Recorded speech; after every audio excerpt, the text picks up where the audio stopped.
Hey everyone, welcome to episode 117 of Percussion. I'm your host, Casey Cangelosi. Today we do not have our regular style episode, but instead two separate 20-minute or so interviews with two different guests.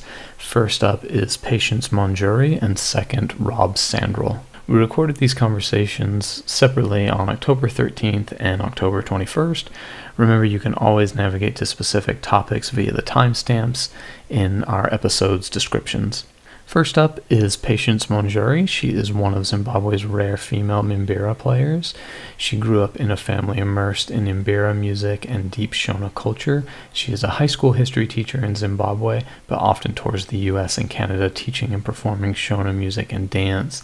She was with Megan there at the University of Missouri, and we caught her for a quick interview, so enjoy. So Patience lives in Zimbabwe, but she's on tour in the United States right now. And we're thrilled to have her here at the University of Missouri for a few days. We're doing a concert tomorrow with our Mbira ensemble called Chiedza Mbira Ensemble. And so Patience, maybe you could just tell us a little bit about where you've been on this tour and where you're going next. Okay, thank you. The first point is the Kutsinra Cultural Arts Center. They brought me to the States. They did the visa work and all the paperwork, and they also made arrangements with different communities, Mbira communities who would want to learn from me. Mm-hmm. So when I got into America, I stayed for a while in Eugene. For a month and almost 2 weeks. Then I went to Colorado, Denver, and Boulder, and Fort Collins, and worked with them for 12 days. Then went to Rochester, New York. So I was at Eastman School of Music, and also had a concert at Syracuse. And also a lecture at Nazareth College. Then from New York, I went to Santa Cruz, California. There I worked with the Santa Cruz Mbira group when the community had a camp, and I worked with the universities there, and also went to Berkeley, where there is Erica and her Mbira organization, and worked with her for 2 days. Then from there, I went to Portland, and I went with in elementary school for 3 days, and had a concert there and private lessons with Mbira community as well. Then from there, I came to Missouri. Mm-hmm. Yeah, but still, I'll be heading to Chicago after this, then back to Eugene, then home. Yeah. I think it's amazing that you're able to work with so many different levels of students and different ages of students and different, I don't know if you noticed in her bio, but she teaches drumming, Mbira, singing, dancing, cooking, all traditional, just so many different things, and just a very versatile musician. So that's really amazing. That always surprises me that you're able to do all these different things. Thank you. And I want to think my teaching job really helps. Yeah. Because we did methodology, how to teach and how to handle different levels. So it's kind of helping, I guess. That's true. That makes sense. Yeah. Well, and it seems safe to say whenever you come to the States, you are not on vacation. You are working very hard. Yes. It's good for me because as an artist, I'm coming here to work, to earn money, since the economy is really bad home.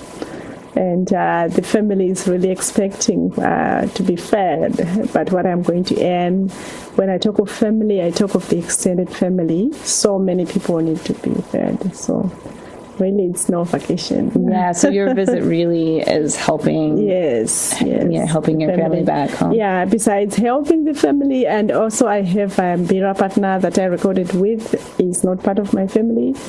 From the recordings that I sell, he's going to have some money too. Then he'll be able to help his family as well. Then the instruments also that I sell, the other money will go back to the musicians. That will help, the Mbira makers. So that's going to help them as well. Right, you're almost kind of an ambassador, Yeah. And helping so many different people with all the different things that you're doing here. Yes. That's amazing. Sure. Wow. Yeah. I was watching part of your lecture in Eugene, where you were wearing the turquoise dress and talking about Mbira. And something you were talking about was that it's usually men that play, and you're one of the few women that does. And you said something that really caught me, was that the spirit will tell you that you are meant to be an Mbira player. And I was wondering if you would talk about that so we could hear what you have to say. Okay, thanks for asking that. For sure, Mbira is for men. This started long back when labor was divided in the early Iron Age, whereby men were supposed to do hunting, smelting of iron, and women working the fields and taking care of the children. And music was also divided at that time. And since women had to do most of the work during the day, they were said to just play the shakers, sing and dance, and prepare for the ceremony. And men would then play the instrument as well as play drums and shakers. So the men would say they would do the hard job. That's what they said. So as for a woman now being seen playing their instrument, it wasn't easy, as they kind of resist that you are taking our instrument, this is not yours. So there was resistance on the other side. I learned from my brothers at first, who had no intention of teaching me at all, since it's their instrument, but they wanted to teach my other brother how to play, but he was failing to get what he was being taught, and I was watching. And then I told him that you're being asked to play this key and that one. So that's how I learned. So when I got into the ceremony now, there were some Mbira players who would come to the ceremony and they wouldn't want to see me play the instrument. So they would take my gold, they would take Mbira from me and tell me to go and play outside. So that happened several times until we went to the shrine where there was a 3-day ceremony. And I was playing again during the day with my brothers, but there were so many spirits which were possessing people. Then another man came again and took my Mbira and said, girl, go and play outside. So the spirits didn't like that. They told him to stop it, and then they called me back. And they said, you should respect what is making her play. Because back home, this instrument is not easy to play. It's not easy to learn. It's kind of hard. And people believe that whoever plays it, there's somehow a calling that makes him be able to learn this instrument. So that's how later I got respect from the spirits to play that. I sometimes will have to play a few notes and my fingers are very sore and hurt, and I find it incredibly difficult. Mm-hmm. That's true. Even for me, like when I learned this instrument when I was really at elementary school, my fingernails were not yet strong. Mm-hmm. And when I would play, because we would play all night, so if I play, they would wear out easily, and then my fingers would be sore. Then I would tell my brothers, this is painful. Mm-hmm. So my brothers would encourage me to keep on playing, that if you keep playing, you get used to it, then you won't feel the pain. So later on, they made wires, our African picks. They asked me to try, put on them and play. I could not use them. So when they see that failed, they said, okay. They took hot water and added salt, and they dipped their fingers, and they asked me to do that so that would strengthen my nails. When I tried that, I couldn't do it because my fingers were being burned. Oh my gosh! So that was hard as I grew up. So I had to do with the pain, and as time goes on, I just got used. But now, since I came to America, I found out there are picks. They use what do you call them? With the guitar picks? They're like banjo picks. Banjo picks. Yeah. That ones I can use, and that is what I'm using right now. So it becomes easier for me. When you're playing in a ceremony, do you wear a particular outfit or a particular color when you play? The first thing is they will ask you not to wear red. We just had this conversation in our class. Why? Yeah. Red color is not allowed, but they would encourage you like to wear dark colors like brown, black, and or blue.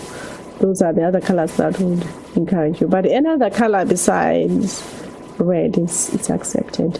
Then whatever you wear, they would tell you to be decent, like your arms should be covered, your head should be covered, and then I should be having a wrapper that will cover also my legs as I play. Yeah.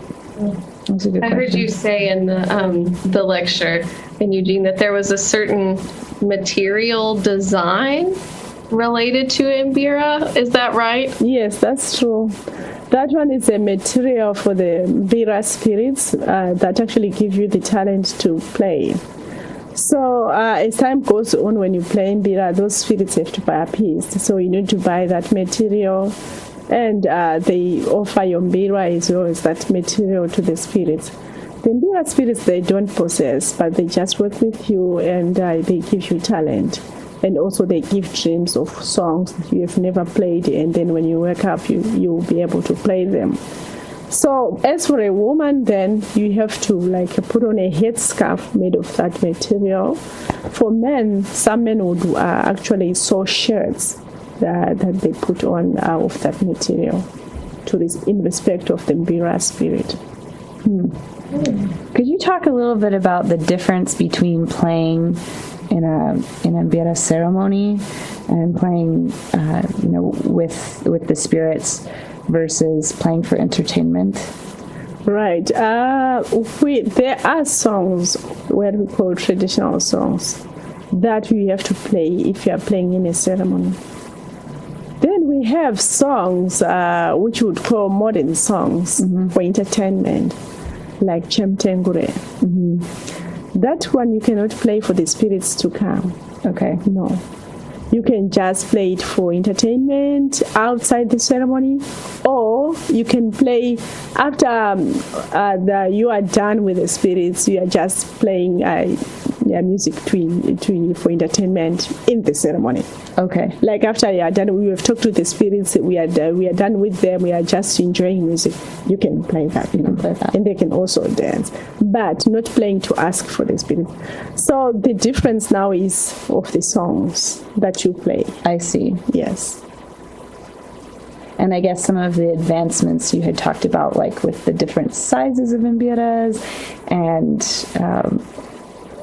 the different tunings, but also like the element of improvisation. Yes, like when people improvise. In traditional setup, we don't improvise.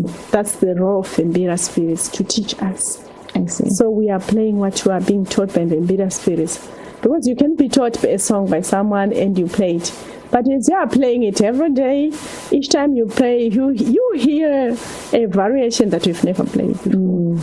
Then you try to Mbira, you are getting it. So you are learning from the spirit. You are learning from the spirits. But then when it's outside the ceremony, you can improvise. Or you can even play love songs on Mbira. Yes. We have Master Chimbero, who was well known for singing whatever he thought of on Mbira, and people liked it. They danced with it. They knew that was entertainment. Then we have our famous musician, Thomas Mapfumo, who is now based in Eugene. He combines Mbira with guitar, drums, and maybe saxophone and other instruments. And at times he sings traditional songs there, or at times he can improvise. That's part of entertainment. Then, of course, there are some orchestra Mbira style again, tuned to soprano, alto, tenor, bass. People really like that. Yeah, that's entertainment. Yeah, entertainment.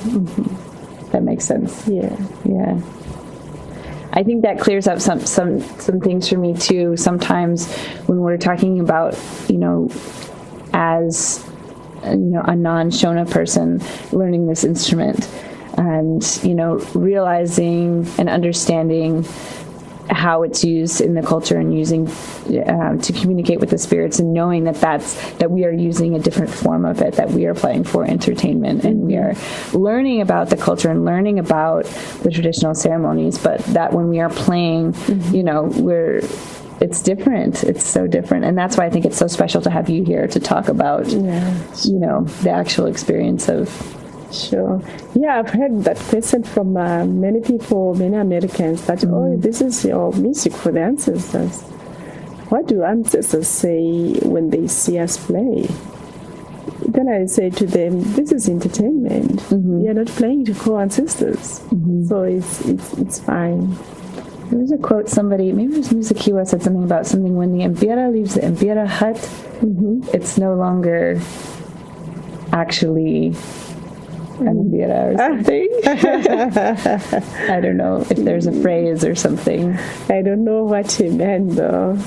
Meaning that it's no longer, maybe you wanted to tell the difference between the ceremony? Yeah, I don't know, yeah. Yeah. Interesting.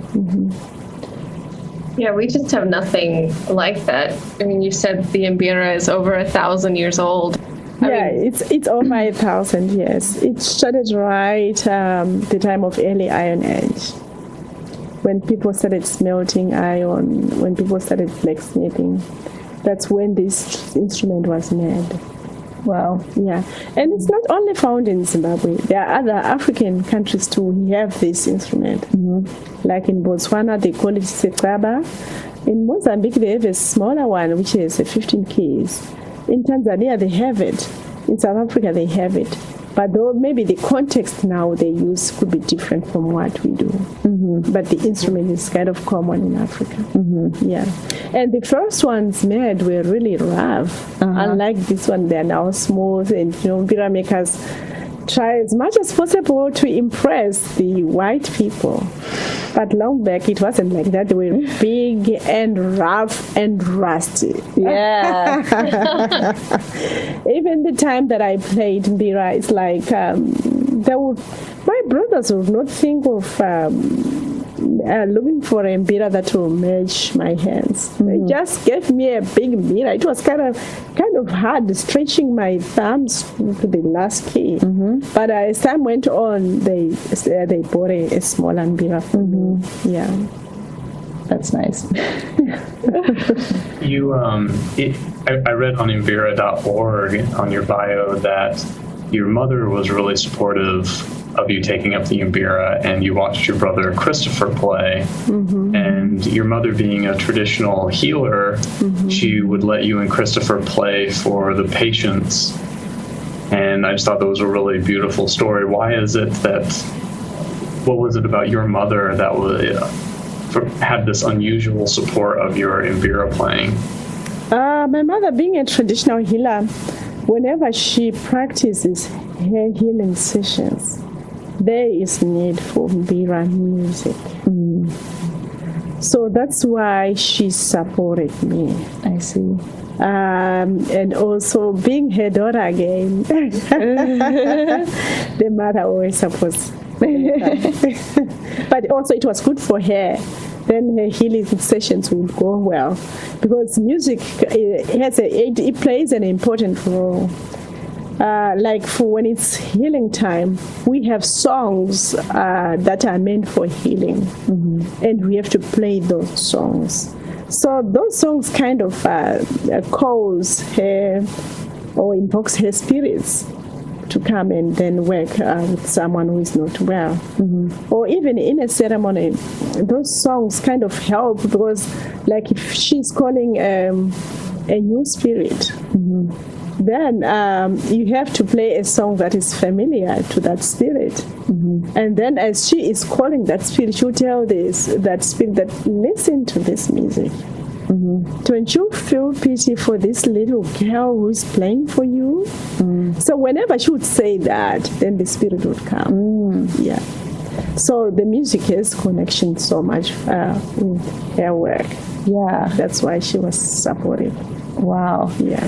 I think, this music has, even without knowing the connection to the spirits and the healing, that when people hear it and they don't know anything about it, every time I've been with someone who's never heard Mbira before, they're like, wow, it's mesmerizing and it's beautiful, and there's just something inherently soothing and peaceful, but also like deep and very rich and passionate or something in some way. And so I think that initial sound that draws people in, once they learn more about it, I think people aren't surprised to hear that it is very old, that it's or maybe they are surprised, but I think it's interesting that inherently, just from the very beginning, people are like, wow, that's something very special. It kind of draws you in. Yes. And also, whenever this music is played, the spirits will be around. So at times when one is not well, if you attend a ceremony, just dancing to the music, you'll find yourself healed. Then you would question, how does that happen? It's the spirits who work quietly with people when they are sick, they like good health. And also I've witnessed that in the previous, when I toured America, I would do concert. At the end of the concert, some people would come to me saying, oh, you know what, we came to your concert, but we were not feeling well. But now I just feel much better. So it plays a role of healing. Yeah. It's amazing. Yeah. Could we talk about maybe a little bit, I don't know, if like the unemployment rate or how things are difficult and how... Yeah, it's hard. Things are difficult. Many companies have closed. We have 92% of unemployment. Yeah, so it's really hard. And many people have moved out of Zimbabwe to South Africa, Botswana, Zambia to look for work. It's hard. It's really hard. Yeah. And is it hard to be a musician in Zimbabwe? Yeah, because it's like to those who do the public performances back home, it's kind of hard because like you won't get as many people as you used to because they need to pay at the door, right? I see. So if someone is not getting food, I don't think that person will be able to attend. They're not gonna But we have some successful musicians who are making it. We have Ja Praiser, we have Amara Brown, we have King of Sungura, Alec Macheso. They seem to be doing well. So the most popular ones, they are doing well. But the least ones, it's hard. It's very hard. Yeah. And are those most popular ones also touring? They tour even at different countries too. Yeah. Yeah. Like Ja Praiser was in America beginning of August, I think. Yeah. Okay. Yeah. So, yeah, the most popular ones are much better. Yeah. Makes sense. Can you tell us a little about the first song you ever learned? I learned Mahororo. That was my first song. I mostly just wanted to hear you say that word. Mahororo. Yeah, that's great. Yes, that was my first song. I didn't know that. Yeah. As since I grew up with the music, the first song that you guys learn here, I didn't learn it from anyone because, I hear it, we just pick the Mbiras, we just find it. Like Karigamombe, I didn't learn it from anyone. So my first song was Mahororo. Yeah.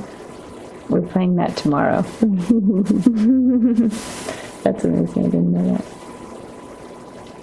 Awesome. Okay. Hey, thanks for doing this. You're welcome.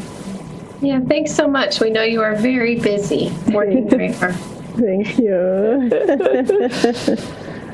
Okay, cool. Well, all right. Thanks, Megan. you. Yeah, of course. It's nice to hear you say a few words. Thank you. Next is a short interview with Rob Sanderl. He came up to James Madison University where Laurel and I teach. He's a professor of percussion down the road from us at Radford University, and he stopped in to give us a great preview and clinic of his upcoming PASIC session on Basel drumming. So please enjoy this short interview with Rob Sanderl. So hey everyone, I'm sitting here with Rob Sanderl from Radford University, and he was kind enough to stop by and give us a little preview of his PASIC clinic, and it's of course on Basel drumming. And I guess I just kind of hit some highlights that I saw in the clinic. Can you tell me a little about the piece you opened with? So yeah, Celanesen is a piece that certainly with all the Basel guys they would be very familiar with. It would be considered standard rep for them. It was certainly one of the earlier pieces I worked on when I was first learning it, and it was a nice piece because it was achievable, so I was able to kind of work through it and deconstruct it, and start to really kind of figure out some of the finer points of the playing that were really challenging to me. But I still enjoy playing it. I still, so even as I'm hopefully getting better, as I'm learning more and getting more adept at playing it, that I still enjoy playing it very much, and it feels good to play. And of course, it's always nice to return to something familiar, kind of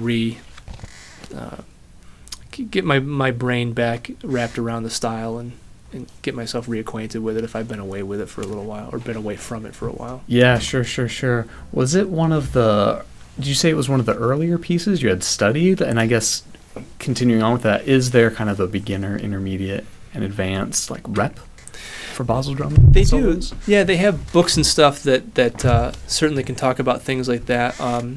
A couple of the guys over there, one of the guys was really kind enough. He scanned a book that is actually intended for little kids, and it's actually quite kind of cute in a way because the book has all these kind of fun illustrations of these cartoon characters basically showing you how to play. So there's things like that, and I found those to be really good too because they were short, kind of repetitive exercises, so it was allowing me to really focus on very specific things as opposed to trying to take an entire line of music all at once and kind of get through that. So there was things like that, and then there's the books that are also kind of divided, and certain solos are regarded at certain levels, and then for the solo competitions that happen over there too, the solos are graded kind of in a similar way that we would over here. They have a numerical system that can kind of give you an idea as to the difficulty level. It's cool to get a sense of, I guess this is my second full solo really laying eyes on, the first one being, I guess, Philip Myers, I guess it's his winning solo that he did some years ago. When we had them on, that was a piece I went and explored because, I'm just editing the podcast or whatever. So, yeah, it's really cool to hear another one. Well, question from Ben Charles. He wanted to ask you about traveling to Croatia as a student and as a professional. What did you and your students gain from this? Does that make sense? Sure. I think so.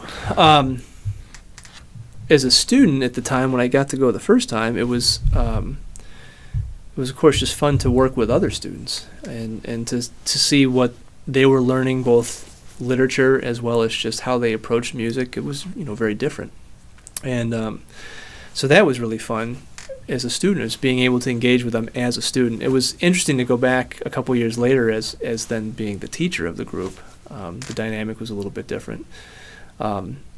And so I was thinking more about how much I wanted my students to engage with the players over there. And I mean, basically, I guess have the same experience that I had the first time and have a chance to see people that do things differently, because to me, the more exposure you can get to ideas and concepts, just the more informed you are and the better you'll be. So it was definitely different going back. I think it was kind of funny. There was some of the folks over there that were students the first time. Some were actually high school students the first time I was there, and then they were college students when I came back. So I think it was kind of unique for them to interact with me in that sense, that I went from being the student to the professor at that point, of course. To speak. Yeah, absolutely. Who is they? Who were you studying with in Croatia? So we went over with Eastman at that point. It was Mr. Beck's last year at the time, so it would have been the January 2008, and Igor Lesnick had invited Mr. Beck over, and since it was his last year of the school, wanted to do something I think that was exciting and fun for him, and so we went. We didn't go the whole studio. It was 2 doctoral students at the time, and I think the 4 seniors, if I remember correctly. I think was the group that went, so it was 6 of us. And so we went over and spent a week there, and we also did the Boom Fest in Slovenia, which we're actually going back to do again this January, so I'm very excited to go back and see those guys as well. Yeah, so that was fun, and it's nice too because, you know, you do your performances, and then everybody's giving clinics and things like that. So you're really getting a nice mixture of exposure. You're getting the performance side of things, but then you're also getting these wonderful educational-based lectures as well. So PASIC's coming up, and we saw your clinic.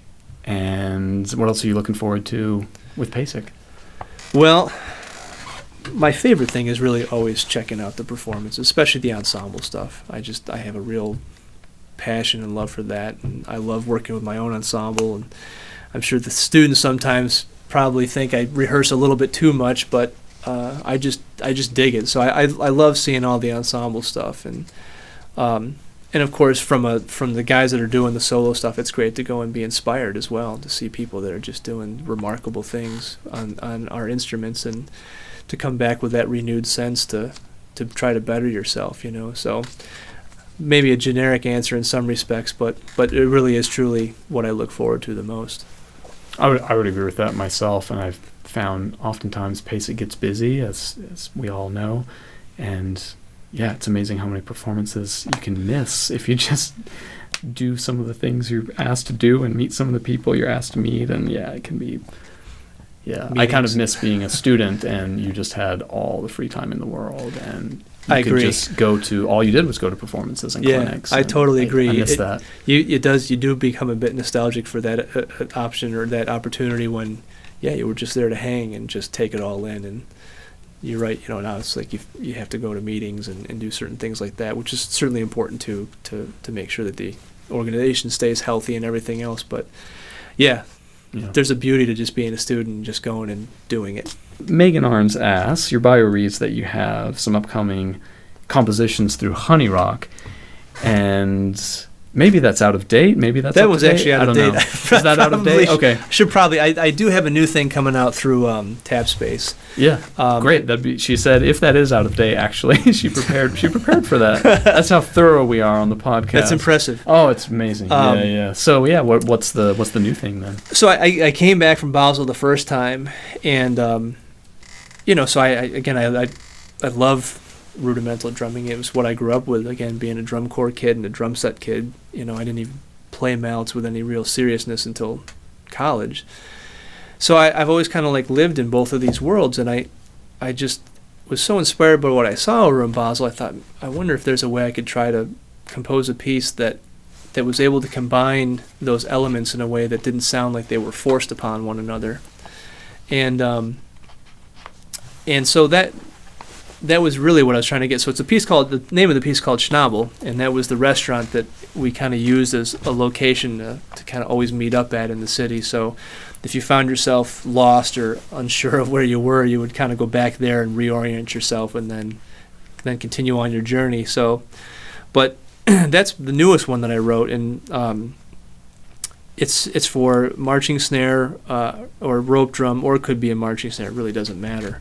Some sort of articulate rudimental bass drum, and then marimba vibraphone, and then a multi-percussion part that kind of does a couple things. There's moments that really kind of pay homage to the traditional rudimental snare bass drum combination type of idea, and then a lot of it is just using concert toms to kind of add a little bit of a rhythmic / melodic effect to reinforce some of what's happening in the keyboard parts. But yeah, I mean, my hope is that when people listen to it, that they find that that they're two styles that can live together in a meaningful way and not sound like one's being forced upon the other. We had a great conversation with Mike Spiro, Joe Galvin, and Mike McStackey. Something we talked a lot about was successful arrangements. So, of course, they were talking about their experience with people trying to do hybrids. Mm-hmm. You know, having a string quartet play Afro-Cuban music or something, you know, and how that can be really difficult. But you seem like you would be in a really good position to do that because you have all this classical background, mm-hmm. all this traditional training, and then you also are just gaining more and more and more experience with the Basel drumming, Fasnacht, and all of this. So it sounds like it would be a successful hybrid, is my point. I hope that's what people find with it, is that it's something that I'm not cheating either style. Right. You know? Yeah, and that's exactly the conclusion we kind of came up with in the conversation. It's just about being knowledgeable in both and making a successful arrangement. And yeah, so it doesn't really feel like one style is uncomfortable inside of the other, and you get this new result. And hoping to, I guess the other thing for me is that hoping that, because sometimes those worlds can live apart from one another, the rudimental world and the classical world and whatever that name kind of encompasses, but hoping that maybe that if we can combine those two elements in a meaningful way, that it will, for those people, spark some interest in the other side. That they can say, oh, well, I may not have listened to something like this before, but since there's an element of what I'm really into included within it, I'll give it a try, and plus it was just, I thought, it would be a chance to kind of do something that had like a real kind of heavy duty snare drum part. And I mean, all the parts are challenging for me, at least. I mean, I wrote them with myself in mind, but, the keyboard parts are tough, and even the multi-percussion part's a little bit tricky at times, So it's definitely meant to be a piece for more advanced players. But regardless of that, my hope is that it finds interest from both sides of the spectrum, the rudimental guys and the classically trained guys as well. Sure. Well, it sounds like it's a perfect thing to tour around with. You're visiting a university or something, send the parts a month ahead, and you've got a solo to play on the concert and everything. And they get to work with you, and it's good. I'd love to hear a little about Fasnacht. We've had several people on the show already tell us what they think, and I'm learning a lot just by talking to you all. Can you just tell us what it is? That's challenging. It's there's nothing like it, certainly that I've ever experienced, and that's certainly one of the things that I think they really take a great deal of pride in, is that this whole experience is something that really is not replicated anywhere else in the world. You have to go there to have it. You really do. I mean, it's certainly a carnival. It's a celebratory atmosphere. But like, for instance, if you go to the Fasnacht committee website, they do have a bit of a a level of decorum or standard that they kind of want you to understand, that it's not just a party per se, that they want you to come, they want you to be festive and have a good time, but, there's a behavioral expectation as well, that it's never rowdy or out of control. There's the history of the modern festival as we see it now is about 100 years old, but then there's all these historical threads that go back much further, so bits and pieces that have traveled along through the centuries that have certainly influenced it. But I mean, from just a purely experiential standpoint, just being there for it, the sound is incredible. I mean, you have tens of thousands of drummers and piccolo players, and the inner part of the city, the old part of the city, is in, like most European cities, it's fairly narrow streets that kind of wind and meander, and so they create these kind of tunnels for the sound to really travel through. Never thought of that. Yeah, it's going to sound very specific. It's there. Incredible, and when you get that many, and of course all the groups are doing their own thing too, so it's it's like this gigantic Charles Ives experiment where there's all these tunes happening simultaneously with different tempos and different melodies and different everything. They're not that spaced apart, the groups. Oh, no, and especially when you do like Morgenstreich, the beginning of it, when they started at 4 a.m. Monday, I mean, everybody's shoulder to shoulder packed in there. So when all of that happens, I mean, it's one group on top of another. It's not like, if you're watching the Macy's Day Parade, you'll see a marching band and then they'll put a couple other things in between so the sound doesn't overlap. I mean, everybody is there at the same time. And it's a sound that's incredible. And you add the costumes and the lanterns, what they call the lanterns, which are these elaborate, I guess, almost kind of floats. I mean, they build like a wooden frame and stretch canvas around it, and they're professionally painted. And they're beautiful. And they light up. So when you add all of that in on top of the music, it's a feast for the ears and the eyes, and at some moments it's even a bit overwhelming because there is so much to take in at any given time at any moment during the festival. But I partly ask because I enjoy editing in the photos I find. Of course, my whole goal with the podcast is just to get this information out there, feature friends and artists who I bump into. And this will be the third time I've edited something in about Fasnacht in 100 and whatever episodes we're up to. And it's just such a joy to good, an excuse to go glance eyes on this stuff again, it's really something. I was going to ask, I think I saw maybe on Facebook, you, George Willis, And was it Mark Riley too? Did you guys go there together one year or meet up there or something? Yeah, 2015. Yeah, that was the first time we went, and Mark kind of helped spearhead the whole thing. I had received the research grant and was really kind of searching for some folks in the States that could kind of offer some direct line of contact with the style and the playing, but also with the actual place itself. So that was Mark, and George really basically, I think, did roughly the same thing. Kind of got a research opportunity, and I was telling your students it was kind of funny when we were over there because we kind of became somewhat of a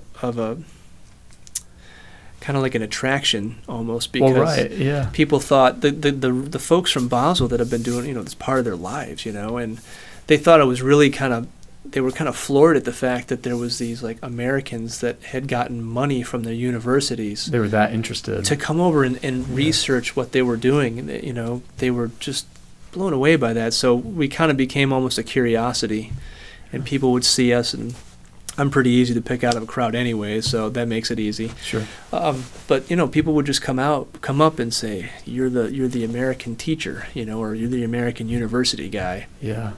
And but it was really sweet at the same time, like they were, I think, really touched at the fact that there was people over here that were so taken by what they did that they wanted to travel the distance and to spend the time to really get to know it.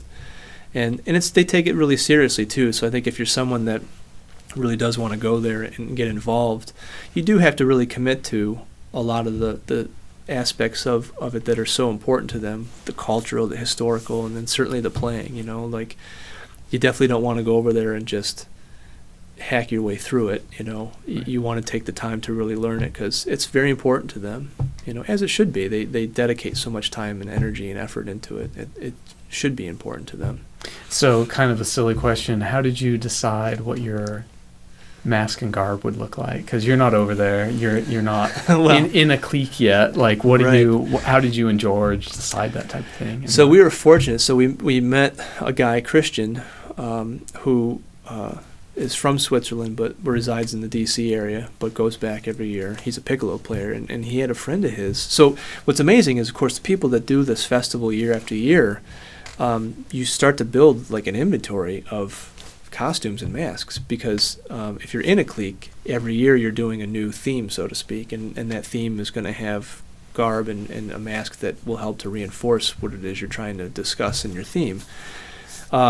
So those build up over time. So you have some folks that have been doing this for decades that have tons of costumes. So he took us over to a friend of his house, this wonderful woman that allowed us to borrow these amazing handmade costumes, which was a little bit frightening, because you're thinking like, oh my God, I'm about to go march all over a city for 3 days, day and night, and it was kind of rainy a little bit at that time, and I'm thinking like, oh my God, am I going to ruin these things? So that was how we were able to do it the first time, and we were all dressed up. I think all of us were dressed up as what they call vagis, which is a very common character over there, and they have this big nose and usually buck teeth and big frizzy colored hair, and their personality is supposed to be one of mischievousness. They're the guys that are always running around. The folks that dress up like that over there, they're always running around trying to stuff confetti down your shirt. That's mischievous. Yeah, they only got me once.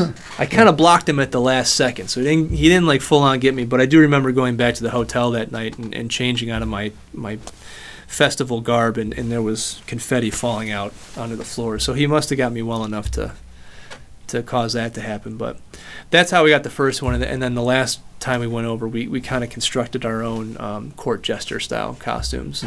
Yeah. The one challenge is when we did it the first time, that the actual masks themselves for these Vagis characters were huge, and so just wearing them as just if you were just normally walking, it was a bit disorienting. But when we were trying to do a little bit of playing with them, it was a little bit difficult trying to have that huge piece of headgear and to play at the same time, and then you're trying to navigate these streets and there's lots of people around. So when we did the last time and we did these jester costumes, the much simpler in that sense. So it didn't feel quite as difficult to get around. So, a question just occurred to me.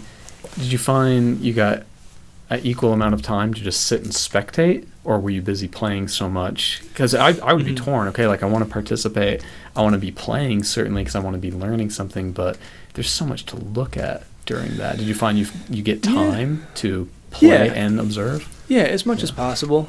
Yeah, definitely. And there was a couple times, certainly the first time I was over there, where we were able to kind of like sneak behind some floats and talk with some of the guys and do a little bit of playing here and there, and just even in those brief moments, picking up whatever you could. And it was cool too because those guys had questions about American drumming. They would ask about certain rudiments that we would play over here that weren't common or even used at all over there, that they would hear through the internet or something like that.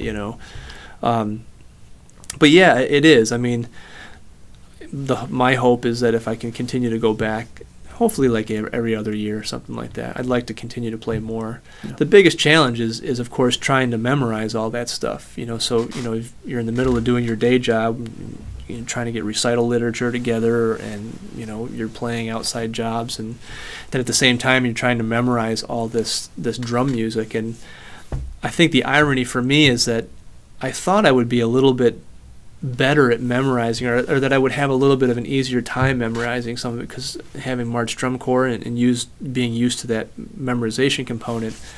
But I actually found it really challenging. Yeah.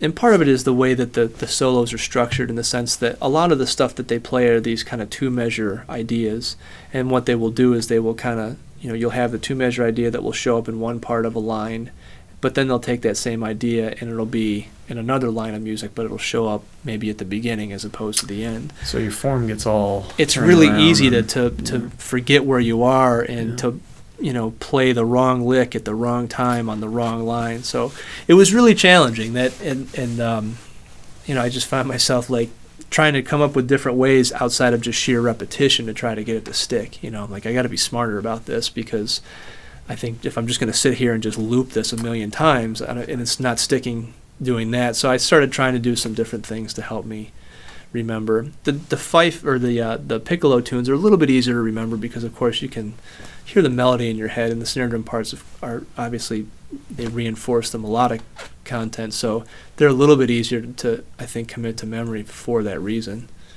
But that's the biggest challenge. My playing's getting there. But boy, and like my student that's joining a clique, I mean, I think they handed him a binder like, a couple inches thick of tunes. And for him to be in the clique, he's got to have it all in his head. So wow, cool. Better him than me right now. I couldn't do it. Well, you sounded great in the solo, and the class was great. So anyone listening, if you're at PASIC, go hear Rob Sanderl. So, man, thanks so much for being here today and taking a minute to chat with the podcast. Yeah, well, thanks for having me. I appreciate it. It was really great, and the students were wonderful. I had a lot of great questions, so it was very enjoyable. Cool. Well, thanks. All right, everybody, take it easy.